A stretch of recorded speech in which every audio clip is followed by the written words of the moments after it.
बेटा, ए बेटा, अरे कल मुँहे अब तो बाहर निकल जा, मुझे भी जोर से लेटरिंग आ रही है। ठीक है माँ, तुम 2 मिनट रुको, मैं 10 मिनट में निकलता हूँ। अरे कल मुँहे, तुझे अंदर बैठे बैठे आधा घंटा तो हो गया है और 10 मिनट अंदर बैठकर गाना गाएगा क्या? नहीं माँ, आप बात को समझा करो, मुझे थोड़ी सी दिक्कत हो रही है। अरे बेटा, क्या दिक्कत हो रही है तुझे, मुझे बता। दिक्कत तो कुछ खास नहीं है, लेकिन मेरा पिछवाड़ा जल रहा है, मैं क्या करूँ? अरे नालायक, मैंने तुझे बोला था ना कि ज्यादा तेल की तरी तरी मत खाया कर, बस उसी के कारण तेरा पिछवाड़ा जल रहा है। लेकिन पापा, मैंने तो रात को तरी नहीं खाई थी, फिर क्यों जल रहा है? अरे बेटा, केवल तरी खाने से ही नहीं, बल्कि ज्यादा मसालेदार सब्जी खाने से भी छाती में जलन और हकते वक्त पिछवाड़ा भी जलता है। ठीक है माँ, मैं आज के बाद तरी और ज्यादा मसालेदार सब्जियाँ नहीं खाऊंगा। लेकिन बिना तेल वाली सब्जियाँ तो तुझे काटने को दौड़ती है, फिर कैसे खाएगा तू खाना? अरे भाग्यवान, उसने बोला ना, वो बेचारा आज के बाद ना तेल वाली सब्जी और ना ही ज्यादा मसालेदार सब्जी खाएगा, फिर उसे क्यों चिढ़ा रही हो? हाँ मम्मी, मैं आज के बाद पानी में नमक डालकर उसी में निवाला डुबो डुबो कर खाना खा लूंगा, पर कभी तेल वाली तरी और ज्यादा मसालेदार सब्जी नहीं खाऊंगा। अंकल जी नमस्ते। नमस्ते बेटा, हम आपको कुछ नहीं समझते। बड़े बदतमीज हो, बाप ने बात करने की तमीज नहीं सिखाई क्या? सॉरी अंकल, गलती हो गई। कोई बात नहीं, पर ऐसे किसी को नहीं बोलते। अंकल आप मेरी बात का बुरा तो नहीं माने? नहीं बेटा नहीं माने, मान भी जाते तो कर क्या लेते? मतलब बदतमीजी की हद है। कहाँ है तुम्हारे बाप, जरा बुलाओ उनको। अरे अंकल आप तो सच में बुरा मान गए। हाँ हम मान गए, बुरा मान गए। तो माने रहो, बुरा हमारा क्या उखाड़ लोगे? ये तो बहरियापन की एकदम पराकाष्ठा हो गई। कहाँ है तुम्हारे बाप, जरा बुलाओ उनको, बुलाओ। अरे भाई साहब क्या हो गया, तुम्हारे लौंडे को बड़ों से बात करने की जरा भी तमीज नहीं है। हमसे कह रहा है हमारा क्या उखाड़ लोगे? नालायक कहीं के, अंकल तुमसे बड़े हैं, उनसे ऐसे बोला जाता है, हमारा क्या उखाड़ लोगे? उनसे रिस्पेक्ट के साथ बात करो। बोलो अंकल जी आप हमारा क्या उखाड़ लेंगे? माजी, ओ माजी। अरे क्या हुआ बहू, सुबह सुबह गला क्यों फाड़ रही हो? अरे माँ जी, मेरी बड़ी बहन के लड़के की शादी है, मैं वहाँ जा रही हूँ, मुझे 5000 रुपये दीजिए। अरे बहू, मैंने तुझे परसों ही तो 5000 रुपये दिए थे, उनमें से कुछ बचाए हो तो ले जा। देखो माँ जी, मैं कल मार्केट में गई थी और आपने जो पैसे दिए थे, मैं उन सभी पैसों की कल शॉपिंग करके आई हूँ। अरे बहू, मैं तो एक एक पैसा बचा के रखती हूँ और तू एक ही दिन में पूरे 5000 की शॉपिंग करके आ गई है, ऐसा क्या लेके आई है? अरे माँ जी, मैं अपने लिए लहंगा, चुन्नी और चोली लेके आई हूँ। देख बहू, मैं तुझसे बहस नहीं करना चाहती, पर मुझे एक बात बता, पहले से ही तेरे पास 4 जोड़ी लहंगे पड़े हुए हैं, उन्हें नमक लगाकर चाटेगी क्या? अरे माँ जी, वो तो सब पुराने हो गए हैं, अब मैं नई डिजाइन का लहंगा लाई हूँ, उसे पहनकर पूरी शादी में नागिन डांस करूँगी। अरे करमजली, तुझे पता है मैं एक साल में एक ही जोड़ी कपड़े खरीदती हूँ और वो फट जाए तो उन्हें सिल कर पहन लेती हूँ। पर तुझे हर महीने एक जोड़ी कपड़े चाहिए और पैसे चाहिए वो अलग, इतने पैसे कहाँ से लाऊंगी मैं? देखो माँ जी, मुझे उन सभी बातों से कोई फर्क नहीं पड़ता, मुझे तो बस पैसे चाहिए, मतलब चाहिए। उसके लिए भले आप मजदूरी करो या किसी के यहाँ गिरवी रह जाओ, पर मुझे पैसे लाकर दो। अरे शीला, ये क्या बोल रही हो तुम? माँ से बात करने का ये कौन सा तरीका है?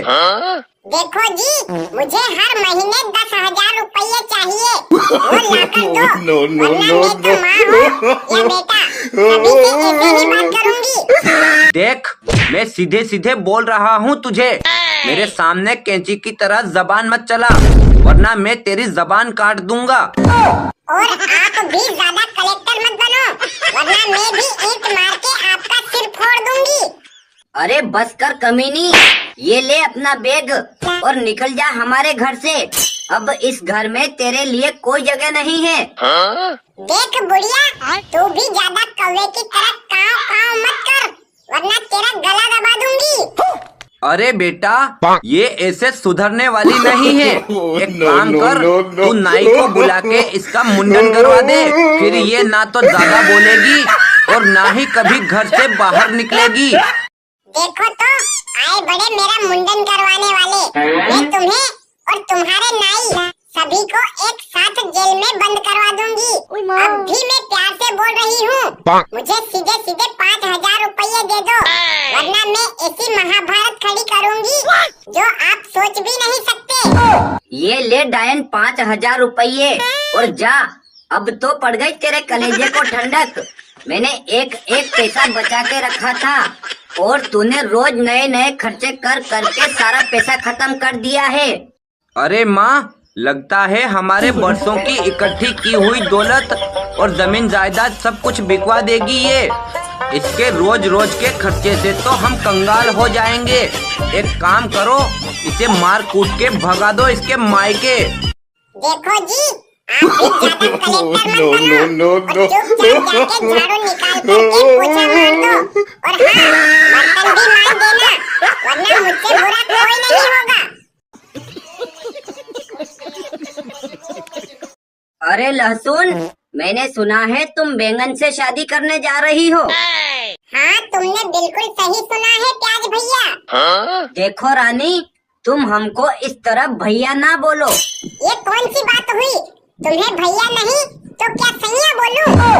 हाँ तो बोल दो ना सैया, वैसे भी हम तुमसे प्यार करते हैं। देखो प्याज, तुम हद से ज्यादा बोल रहे हो। मेरे सामने तुम्हारी औकात ही क्या है जो मैं तुमसे प्यार करूं?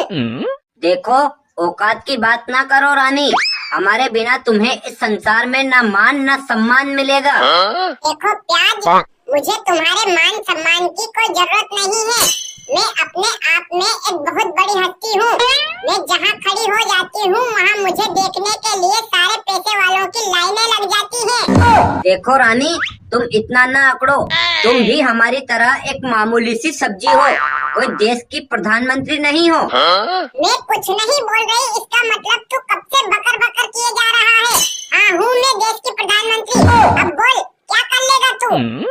अरे रानी, तुम भी सुबह सुबह किस भिखारी के मुंह लग रही हो? देख बैंगन कालिया, खबरदार मुझे भिखारी बोला तो, नहीं तो तुझे पकड़कर बीच में से काट डालूंगा। अरे आया मुझे काटने वाला, तुझे पता है मेरे आगे पीछे 8 बॉडीगार्ड की लाइनें चलती हैं। हाँ हाँ, मैं तुझे भी जानता हूँ, तू इतना मत अकड़। तू भी हमारी तरह एक मामूली सी सब्जी है, कोई एरिया का कलेक्टर नहीं है। अरे गेंडे सी सूरत तेरी, तुझे क्या पता मैं तेरे ही जिले का कलेक्टर हूँ और मुझसे बदतमीजी करने के आरोप में अब मैं तुझे मार मार के तेरी सारी खाल उतरवा दूंगा। और इसने मुझे भी बिना सोचे समझे जाने क्या क्या बोला है। इसे नहीं पता है मेरा भाव 40,000 रुपए क्विंटल है। अब मैं भी इसका जीना हराम कर दूंगी। ना किसी का लेना ना किसी का देना, अपनी मौज में मस्त रहना।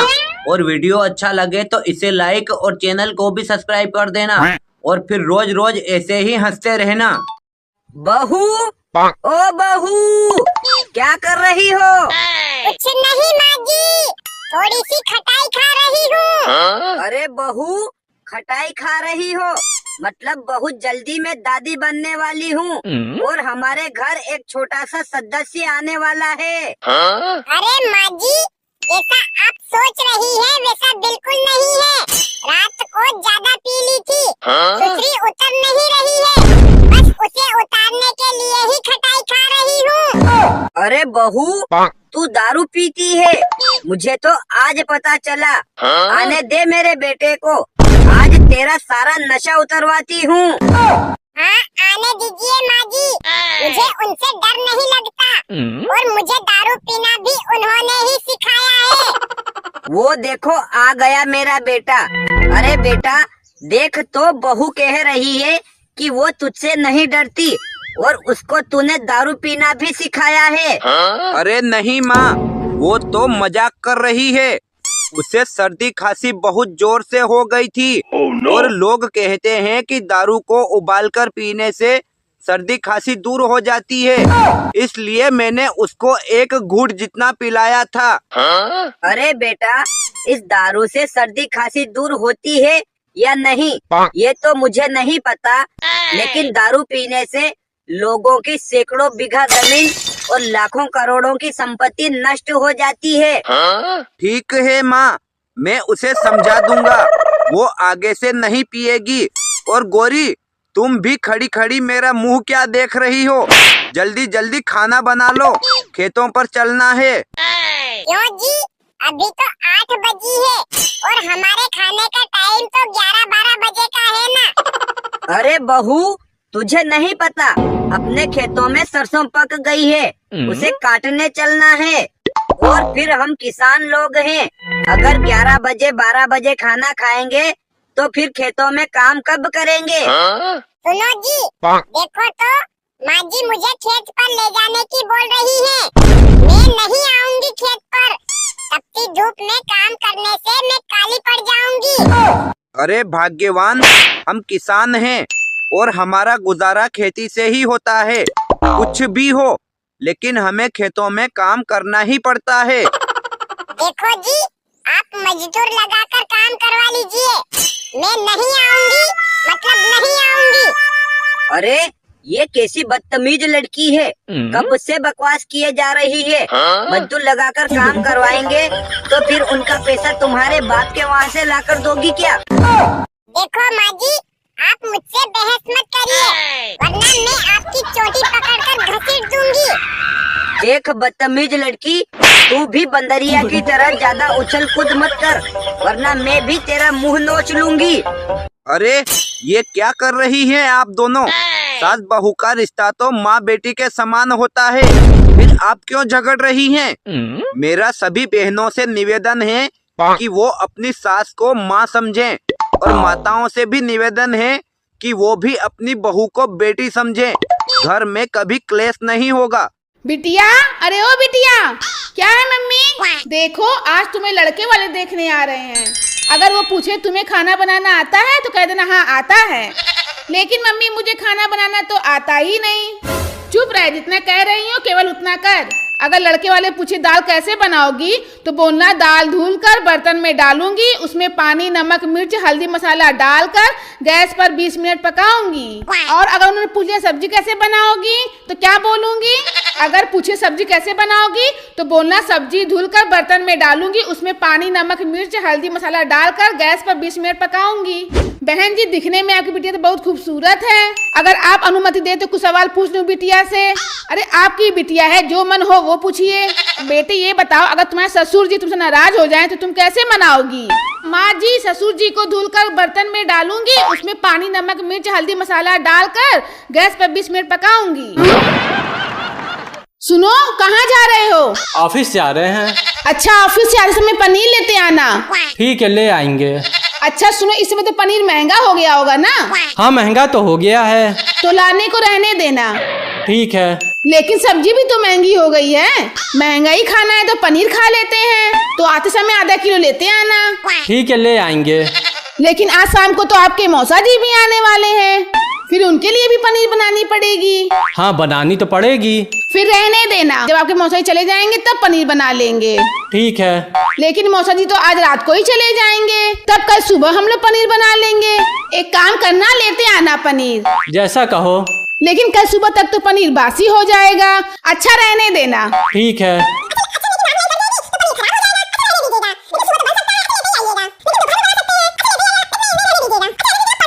तो ठीक है, ले आना पनीर। ऐसे क्या देख रहे हो, ऑफिस नहीं जाना है क्या? जरा घड़ी देखो, ऑफिस से वापस आने का समय हो गया है। भाई काश यार में फूल होता तो किसी लड़की के बालों में लगा होता, और अगर लिपस्टिक होता तो किसी लड़की के होठों पर लगा होता, और भाई तू डायपर होता तो किसी बच्चे के चूतड़ पे लगा होता। मम्मी कैंची नहीं मिला तो तनी आपन जुबान से कपड़ा काटी दे। मूर्ख हो क्या, जुबान से कैसे कपड़ा कटे? पापा तो कहते रहे ना आपकी जुबान कैंचियों से तेज चलत है। अरे क्या हुआ भाई, क्यों उदास बैठा है? अरे यार, मैंने अपनी वाली से कहा तुम मोटी हो रही हो, थोड़ा भागा करो। फिर वो कल मुँह ही किसी और के साथ भाग गई। नाच बसंती नाच, आज तुझे नाचना पड़ेगा। जब तक तू नाचेगी तब तक तेरे ये दोनों जय और वीरू की सांसें चलती रहेंगी। जैसे ही तेरा नाचना बंद, वैसे ही तेरे दोनों यारों की सांसें भी बंद हो जाएंगी। अरे गब्बर, अब तू मेरी बात सुन ले, गाने खोले के कान खोल के। हाँ हाँ सुना। जय वीरू को तू 1 घंटा बाद मारे तो अब ही मार दे, हेंट टू हेंट। मोए घंटा मतलब ना है, जय और वीरू में घर खानदान के ना है जो तू मोए जय और वीरू की धमकी दे रहा है। और रही बात मेरे नाचने की, तो बसंती नाचेगी, जरूर नाचेगी। अरे बसंती का तो काम ही नाचना है, पर नाचने के 150 रुपया लेगी। अब बता देगो तो नाचूं, वरना बसंती तो चली। बाहू, ओ बाहू, अरे कहाँ मर गई? क्या हुआ माँ जी, आप सुबह सुबह गला क्यों फाड़ रही हो? अरे बहू, सुबह के 8 बज गए हैं और तू अभी तक सो रही है। घर का कामकाज नहीं करना है क्या? देखो माँ जी, मुझे रात को 2-3 बजे तक नींद नहीं आई थी। इसलिए थोड़ी सी नींद खुलने में देरी हो गई है। क्या हुआ बहू, तुझे रात को 2-3 बजे तक नींद क्यों नहीं आई? कहीं तेरी तबीयत तो खराब नहीं है? नहीं माँ जी, मेरी तबीयत पूरी तरह से सही है, मुझे कोई परेशानी नहीं है। तो फिर तुझे रात के 2-3 बजे तक नींद क्यों नहीं आई? कहीं मोबाइल तो नहीं देख रही थी? रुको माँ, मैं बताता हूँ क्या हुआ था। जल्दी बता बेटा, कहीं तुम दोनों की लड़ाई तो नहीं हो गई थी? नहीं माँ, हमने रात को सोने से पहले पंखा चलाया था, पर पंखे से ठंडी हवा आने के बजाय ऐसा लग रहा था जैसे लू चल रही हो। तो तुम लोगों को कूलर नहीं दिखाई दिया क्या? उसे चालू कर लेना चाहिए था। अरे माँ जी, हम लोगों ने कूलर में 2 डिब्बी पानी डालकर उसे भी चालू कर लिया था, फिर भी हवा गर्म आ रही थी। हाँ माँ, रात को नींद पूरी ना होने की वजह से मेरा सिर भारी हो रहा है और हाथ पैर में भी दर्द हो रहा है। तुझे क्या बताऊं बेटा, रात को मैं भी सोने से पहले अपने कमरे की एसी चालू करके सोई थी, फिर भी कमरा ठंडा होने के बजाय गर्मी के मारे तप रहा था। पता नहीं माँ, हर साल के मुकाबले गर्मी इस बार ज्यादा क्यों पड़ रही है? अभी तो बहुत कम, मतलब 45-46 डिग्री पहुँची है, पर यही हाल रहा तो आने वाले 5 से 10 सालों में यही गर्मी 70 से 80 डिग्री पहुँच जाएगी। अरे बहू, हम दोनों माँ बेटे तो पढ़े लिखे नहीं हैं, पर तुम ही बताओ, इस बढ़ती हुई गर्मी को रोकने का कोई उपाय है क्या? हाँ जानकी, तुम तो पढ़ी लिखी हो, अगर तुम्हारे पास ऐसा कोई उपाय हो जिससे बढ़ती हुई गर्मी को रोका जा सके तो बताओ, हम लोग वो काम जरूर करेंगे। देखो जी, इस बढ़ती हुई गर्मी को रोकना इतना आसान नहीं है, क्योंकि रोज प्रकृति के साथ बहुत बड़ा छेड़छाड़ किया जा रहा है। अरे बहू, ऐसा क्यों बोल रही हो? अगर प्रतिवर्ष इसी तरह से गर्मी बढ़ती रही तो एक दिन पृथ्वी पर रहने वाले मनुष्य, जीव जंतु और पेड़ पौधे सभी भयंकर गर्मी से जलकर राख हो जाएंगे। हाँ जानकी, माँ बिल्कुल सही बोल रही है। तुम ही बताओ, ऐसा क्या करें जिससे बढ़ती हुई गर्मी को रोका जा सके? देखो जी, ज्यादा पुरानी नहीं, आज से 10 वर्ष पहले की ही बात बताती हूँ। पहले हमारे गांव शहर के पास बड़े बड़े जंगल हुआ करते थे और बारिश आते ही हर व्यक्ति 5-10 नए पौधे लगाता था। लेकिन आज का युवा क्या कर रहा है? बस उसे काटने में लगा हुआ है और लगाता कोई नहीं है। हाँ बहू, तुम बात तो बिल्कुल सही बोल रही हो। प्रतिदिन चंद पैसों के लालच में आकर लाखों करोड़ों पेड़ों को कटवाया जा रहा है और खेत बनाया जा रहा है, लेकिन लगाना कोई नहीं चाहता। ये पेड़ पौधे भी धरती माँ की संतान हैं और कोई भी माँ अपनी आंखों के सामने अपने लाल को मरता हुआ नहीं देख सकती। मैं सच बोल रही हूँ, अब भी जाग जाओ और पेड़ों को काटने की बजाय नए पेड़ पौधे लगाना शुरू कर दो। जो गर्मी आज 45-46 डिग्री पर है, वही गर्मी एक दिन 100 डिग्री सेल्सियस पर पहुंच जाएगी। और शायद आपको पता नहीं होगा, 100 डिग्री सेल्सियस में इतनी गर्मी होती है कि वो लोहे को पिघला देती है।